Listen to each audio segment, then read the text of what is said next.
بسم الله الرحمن الرحيم. Assalamualaikum warahmatullahi wabarakatuh. Alhamdulillahirabbil alamin wassalatu wassalamu ala asyrafil anbiya'i wal mursalin nabiyina Muhammadin wa ala alihi washabbihi ajma'in. Subhanaka la ilma lana illa ma 'allamtana innaka antal alimul hakim. Asbahna ala fitratil Islam wa kalimatil ikhlas wa ala dini nabiyina Muhammadin sallallahu alaihi wasallam wa ala millati abina Ibrahim hanifa wa ma kana minal musyrikin. Bapak-bapak, ibu-ibu, hadirin sekalian, kaum muslimin dan muslimah, jamaah salat subuh Masjid Darul Arqam yang dimuliakan Allah Subhanahu wa taala, serta adik-adik kita yang hadir, dibawa dan disertai oleh orang tuanya hadir ke masjid ini sebagai calon generasi kita yang akan datang, yang memang perlu kita persiapkan sedari dini untuk cinta terhadap masjid. Ada dua pemahaman yang berkembang sebetulnya terkait dengan Idul Fitri ini. Pertama, Id itu berasal dari kata-kata audun, aud kembali, atau berasal dari kata adah, kebiasaan. Jadi artinya ada peristiwa yang senantiasa berulang. Ada sebuah peristiwa yang menjadi tradisi dan adat yang senantiasa terjadi. Karena itulah yang menjadi fakta. Ramadan ini berulang. Orangnya saja yang berganti. Kita berharap ketemu terus dengan Ramadan, tapi orangnya berganti. Demikian juga datangnya hari raya 1 Syawal. Dia senantiasa datang dan berulang sampai hari kiamat nanti. Orangnya saja yang berbeda. Ada yang dikasih kesempatan panjang dan ada yang dikasih kesempatan tidak panjang.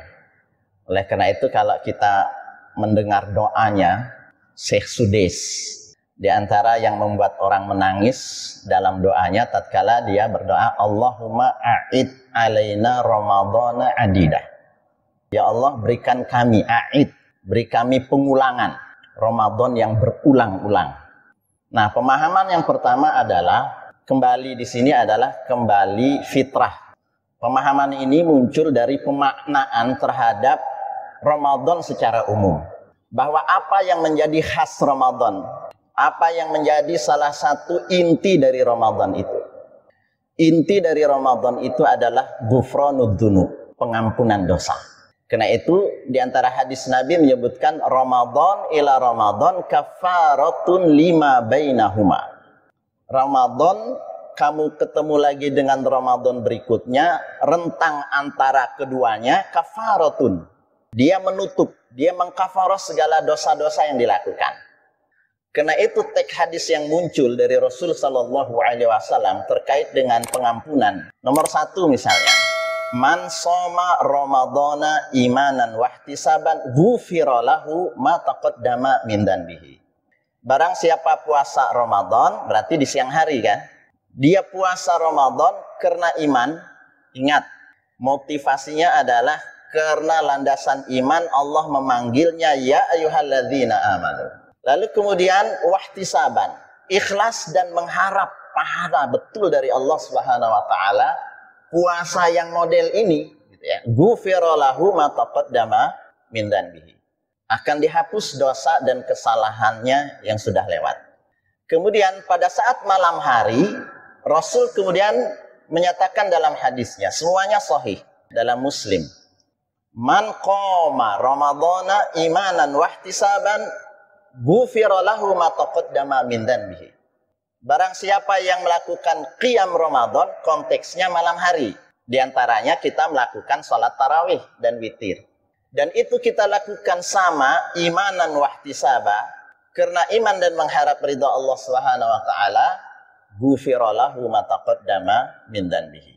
Dihapus dosa dan kesalahan yang sudah lewat. Di 10 hari yang terakhir, Rasulullah lebih menggiatkan lagi, disebutkan beliau tidak pernah tidak iktikaf.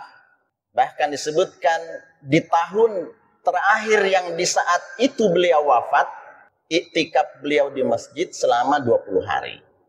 Nah, Rasul kemudian bersabda, man qama lailatal qadri imanan wahtisaba, ghufira lahu ma taqaddama min dzanbihi. Redaksinya berbeda. Barang siapa yang melakukan qiyam dalam rangka mencari Lailatul Qadar, berarti kan 10 hari yang terakhir. Ghufira lahu ma taqaddama min dzanbihi. Maka dihapus dosa dan kesalahan yang sudah lewat. Jadi Ramadan ini luar biasa. Bulan yang full pengampunan. Harapannya kita keluar dari Ramadan nggak punya dosa. Karena itu dalam hadis lain disebutkan, celakalah orang, roghma'an fi fulan disebutkan, dikasih dia bertemu dengan Ramadan, masuk dia dalam wilayah areal Ramadan yang sebulan penuh itu, dia keluar, lam yughfar dzunubuhu. Sementara dosa-dosanya tidak diampuni. Ini orang yang sangat rugi. Satu ketika Aisyah terkait dengan masalah malam Lailatul Qadar itu bertanya, "Ya Rasulullah, seandainya saya dikasih kesempatan bertemu dengan Ramadan itu, apa doanya?" Bahasa kita amal doanya itu apa? Maka kata Nabi, bacalah doa, Allahumma innaka afuwun tuhibbul afwa fa'fu anni. Ya Allah, sesungguhnya engkau maha pemaaf, suka akan kemaafan. Fa'fu anni, maafkanlah diriku. Jadi selama Ramadan ini kita ingin dosa-dosa kita diampuni dan dosa-dosa kita dimaafkan. Ya sudah dijelaskan oleh Ustadz Yamin kalau tidak salah. Apa beda maghfirah dan afu? Apa beda pengampunan? Pengampunan itu skor dosanya hilang. Catatan dosanya masih ada. Kamu pernah mencuri, pernah ini, berzina, pernah korupsi, pernah maling, pernah semuanya. Catatannya ada. Itu namanya diampuni. Tapi kalau dimaafkan, blank, semuanya nol. Nggak ada sama sekali. Catatan itu menjadi tidak ada. Karena itulah kita minta itu di 10 hari yang terakhir. Ya Allah, maafkan. Sehingga ditakdirkan kita keluar dari Ramadan, diibaratkan kita ini seperti bayi baru lahir. Gak punya dosa sama sekali, sehingga dianggap itu kembali kepada fitrah kita. Karena kullu mauludin illa yuladu alal fitrah, semua anak dilahirkan dalam kondisi suci. Kedua orang tuanya lah yang kemudian akan mempengaruhi anak ini sehingga menjadi tidak suci lagi. Seperti apa? Yuhawidanihi au yunassiranihi au yumajjisanihi. Menjadikan dia Yahudi, menjadikan dia Nasrani, dan menjadikan dia Majusi. Sekalipun kita tahu tidak ada orang tua yang kepingin anaknya pindah agama. Maksudnya apa? Tradisi mereka lah yang sering mempengaruhi anak-anak kita tersebut.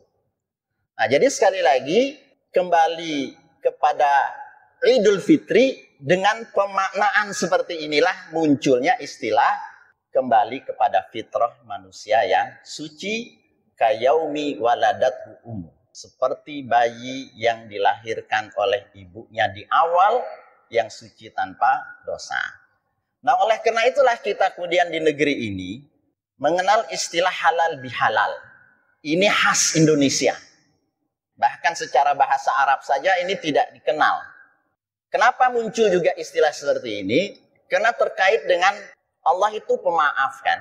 Masa sesama kita umat manusia ini kita tidak saling memaafkan?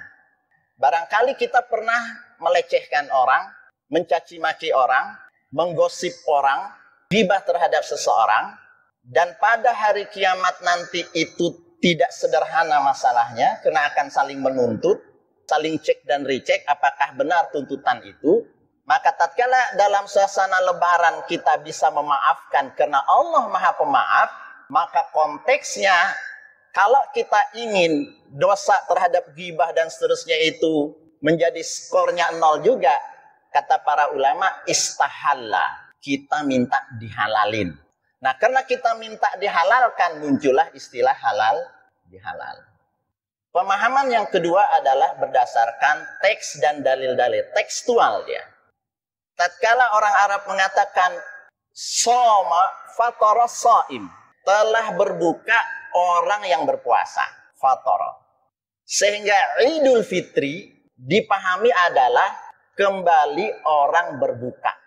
Hal ini juga dikuatkan dengan hadis lisaim farhatani. Bagi orang yang berpuasa itu dia dapat 2 kegembiraan. Apa kegembiraan orang yang berpuasa? Farhah, dia gembira tatkala dia berbuka, inda fitar. Apa ada yang tidak gembira Pak tatkala kita buka puasa ini, makan minum kan begitu, gembira dia. Dan kegembiraan yang kedua adalah tatkala berjumpa dengan Tuhannya nanti pada hari kiamat, dia mendapatkan pahala puasanya yang begitu amat besar. Karena dalam hadis qudsi disebutkan as-saumu li, puasa itu untukku, wa ana ajzi bihi, sayalah yang akan membalas, sehingga disebut yaumul jaza.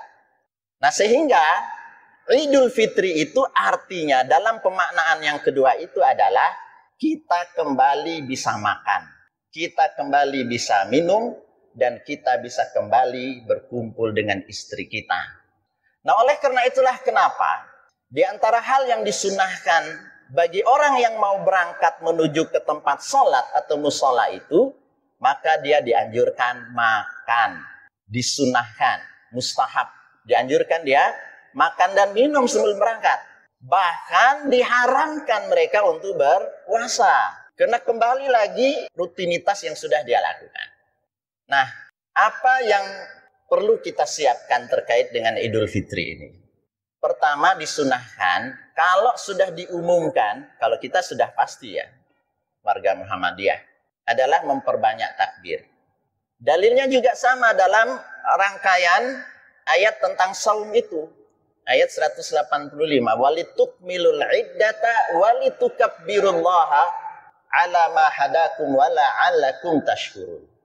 Sempurnakanlah bilangan, artinya tuntaskan Ramadanmu, lalu bertakbirlah kalau sudah selesai. Walitukabbirullaha, atas hidayah yang Allah telah berikan, la'allakum tashkurun, agar kita menjadi orang yang bersyukur. Nah, wujud rasa syukur kita karena Ramadan ini sudah tukmilul iddah, sudah engkau sempurnakan, kita gembira dan kita senang, caranya adalah dengan bertakbir. Nah, kita mengenal istilah malam takbiran. Sampai kapan kita selesai takbirnya? Sampai khotib naik ke atas mimbar. Selama itu boleh kita bertakbir. Dan dianjurkan bertakbir ini bersama-sama, karena dia sebuah syiar, dan itu wujud ketakwaan. Allah berfirman, wa may yu'azzim sya'airallah fa innaha min taqwal qulub.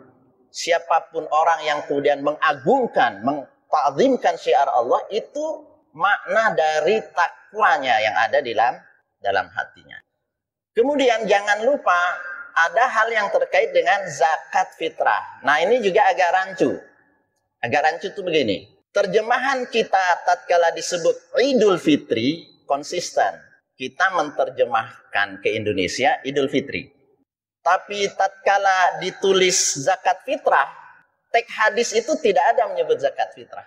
Shadaqatul fitr, zakatul fitr. Tapi terjemahan kita zakat fitrah. Nah, itu yang terkadang tatkala penjelasannya itu menjadi berbeda nantinya. Karena zakat fitrah ini menjadi kekhasan Ramadan di akhir-akhir. Dan ada kaitan sebetulnya dengan Idul Fitri. Kenapa? Karena yang dianjurkan secara nas untuk dikeluarkan zakatnya itu kan kutul balad disebutkan. Kutul balad itu makanan pokok negeri setempat. Dan itu mayoritas madhab kecuali Abu Hanifah yang membolehkan diganti dengan uang. Dan itu bukan tema pembahasan kita. Nah, kenapa lalu kemudian yang menjadi prioritas itu adalah makanan pokok? Karena diharapkan pada saat Idul Fitri, 1 Syawal itu, semua orang punya bahan makanan untuk mereka makan. Tidak boleh ada orang tidak gembira. Dan wujud kegembiraan itu diantaranya adalah dengan makan dan minum. Karena itu, tatkala Quran menjelaskan agar, nah, satu hal yang disunahkan, mandi, gitu ya, berpakaian baru, itu kalau bisa.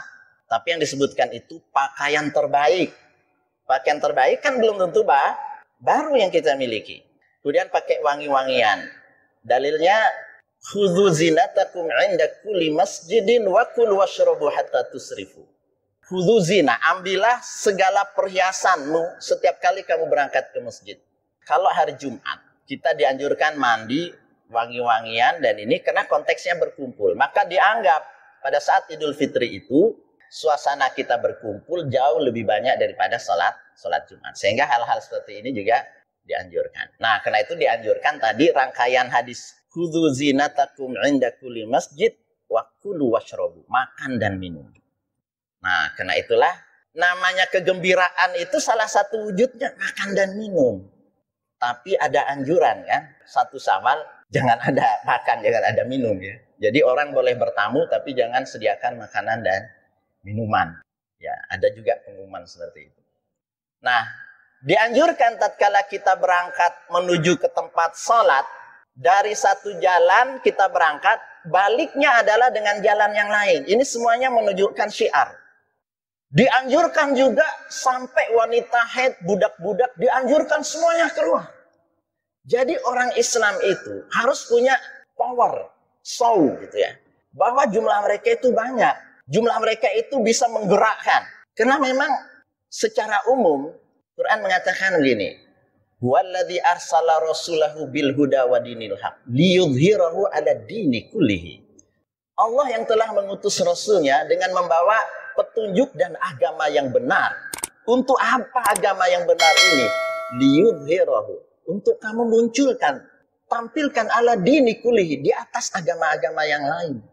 Salah satunya adalah minimal 2 tahun sekali kita keluar, yaitu Idul Adha dan Idul Fitri. Semuanya harus keluar. Wanita-wanita haid yang kemudian berhalangan dianjurkan juga keluar. Dan disuruh nyari jalan akan pulangnya ke sana, berangkatnya dari sini.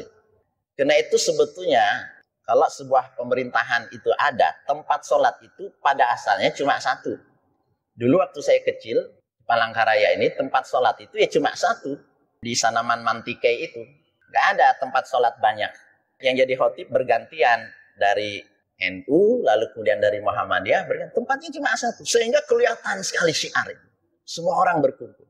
Sekarang masjid-masjid kecil bikin sendiri, musola bikin sendiri. Akhirnya syiar itu menjadi kurang. Padahal ini adalah menunjukkan syiar. Jadi itulah beberapa hal yang terkait dengan sunnah Idul Fitri. Di samping itu dianjurkan tatkala bertemu, para sahabat menyatakan, idal taqaw ba'duhum li ba'din fi Idul Fitri, kalau bertemu satu dengan yang lain pada saat Idul Fitri, mereka berkata, taqabbalallahu minna wa minkum. Itu doa. Semoga Allah menerima amalmu dan menerima amal kami. Artinya kita saling mendoakan. Selama Ramadan ini amal kita harapkan diterima. Saling mendoakan satu dengan yang lain. Tapi yang populer di kita apa? Minal aidin wal faizin. Apakah boleh? Boleh. Tapi taqabbalallahu minna wa minkumnya diadakan. Jangan ditinggal, karena itu yang disunahkan. Tambahannya boleh. Orang Arab bilang gini, taqabbalallahu minna wa minkum wa kullu amin wa antum bi khair. Tapi itunya harus disebut dulu. Taqabbalallahu minna wa minkumnya. Adapun tambahan yang lain silahkan. Ya, itu tahniah namanya. Ucapan tambahan, tapi doanya tidak boleh kita tinggalkan. Nah, inilah barangkali Bapak Ibu hadirin yang dimuliakan Allah Subhanahu wa taala, semoga kita bisa mensyiarkan Idul Fitri kita, dan alhamdulillah kita insya Allah akan mengadakan di lapangan di Sanaman Mantikai, dan semoga kita semuanya bisa menghadiri, karena kalau tidak ada halangan itu tidak boleh sebetulnya orang tidak berangkat semuanya, karena dianjurkan hatta orang yang berhalangan pun diminta untuk mereka segera datang, karena ini adalah bagian dari syiar kita. Dan syiar itu adalah bagian dari ketakwaan kita kepada Allah Subhanahu wa taala. Aqulu qouli hadza astaghfirullah li wa lakum. Subhanakallahumma wa bihamdik asyhadu an la ilaha illa anta astaghfiruka wa atubu ilaik. Wassalamualaikum warahmatullahi wabarakatuh.